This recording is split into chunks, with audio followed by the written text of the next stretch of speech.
Hey guys, good morning. Rachel and I are out on our kayaks here. In the sunshine. In the sunshine. I should have brought my sunglasses because I have sensitive eyes. We wanted to share a message about marriage. Marriage is what brings us together right now. Today. I just recorded a podcast about it, really about why good marriages fail. So go listen to that, episode 116 of the Extraordinary Family Life podcast. But a famous couple that seemingly had a good marriage just announced their divorce publicly. And I've been doing some coaching with couples, and there's a lot of people, a lot of good couples who are struggling. They either are really miserable or their marriage is falling apart and they're ready to be done. So we want to help.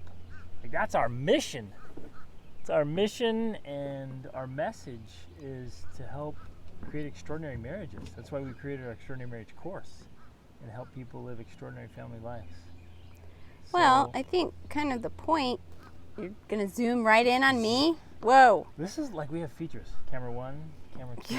Yeah. I think kind of the point is that some people I've even seen on Facebook saying, is it even possible? I mean, does anyone stay together anymore? Is it really even possible to have a great marriage? And we want to say yes, because we do legitimately have a great marriage, and This is not fake. this is not fake. I mean, it doesn't mean that it's perfect and we see everything eye to eye and we always agree on everything, and that sometimes we're not bothered with each other. I mean, that's a part of being married, but it doesn't mean that you can't legitimately, ultimately be happy on a daily basis. And that's the biggest thing. On a daily basis, we are still extremely happy and extremely, we're connecting regularly on a daily basis. And I think that's a part of it. That's a part of the formula for keeping a great marriage, or keeping a marriage great, is being able to connect daily with one another. Because I think as soon as you allow that wedge to get in between you, right, where you don't connect daily, then it just starts to get wider and wider and wider, and those it just starts to break down the marriage. So that's one of the keys, right, is connecting daily with each other in small ways. It doesn't have to be huge things, every morning we hug, every day we talk. It's just little things ultimately that keep you connected. And I would say, don't just talk about the transactional stuff. Don't just talk about, oh, well, you take care of that and I'll take care of this, and what are we going to do about this, and what do we do about that? I mean, you have to do that stuff, but... Right, it needs to be done, but if that's all you do, they're like, because some of you I know are like, well, we talk every day. Right. Well, you're talking about stuff and things, and the transactional stuff. And so your marriage stays transactional. You're just doing the transactions. You're like roommates, right? You're just doing life together. That's lame. So you got to connect in other special ways. Discuss the things you're reading, or that you learned, or that you're thinking or feeling, or ahas you had, or, just all those things that mean something to you as a person. Share that with your spouse. And then so you can do something every day. I talk about this on the podcast too. Something little every day that's for your spouse to connect, and then something every week. At a minimum, go on a date, and don't just go to your same old default and go watch a movie. You can do that every once in a while, but do something fun, do something memorable, do something where you can connect on your date, not just go sit next to each other. Like you're dating. Like you're dating. If you just go to the movies, that's transactional. You're just there together, but you're not really there together. And then monthly, maybe an overnighter, or quarterly, and then every year take a big trip. Come on our big couples trip.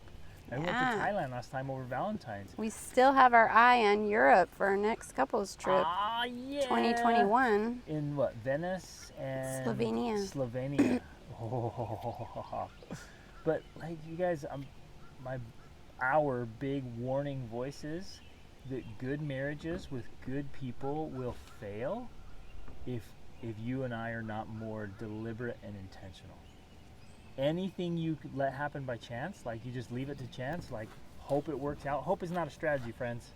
Anything you hope for, but you're not real strategic about, you can expect mediocrity at best. Right? The absence of a commitment to excellence is the acceptance of mediocrity.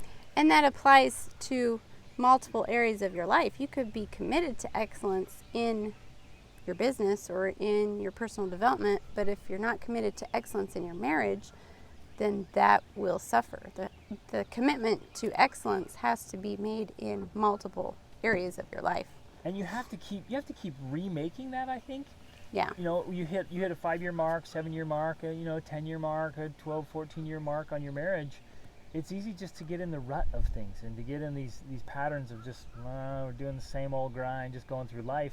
And you have to keep recommitting to excellence, to greatness. If you're just existing, or if you're focusing on other stuff to the neglect of your marriage, you're going to reap those rewards, and they are ugly. So, my friends, like, you can be in love like you were when you...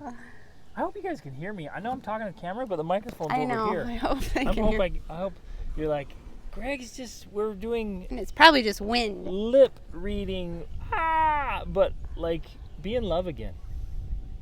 Like you were when you were dating, when you were engaged, when you just couldn't stand being apart, when you were just giddy to be together. Be best friends. That's the kind of marriage you want. Have the romance and the passion, the excitement. Don't just be a blah. No blah marriages. All right, love you guys, but not near as much as I love my wife.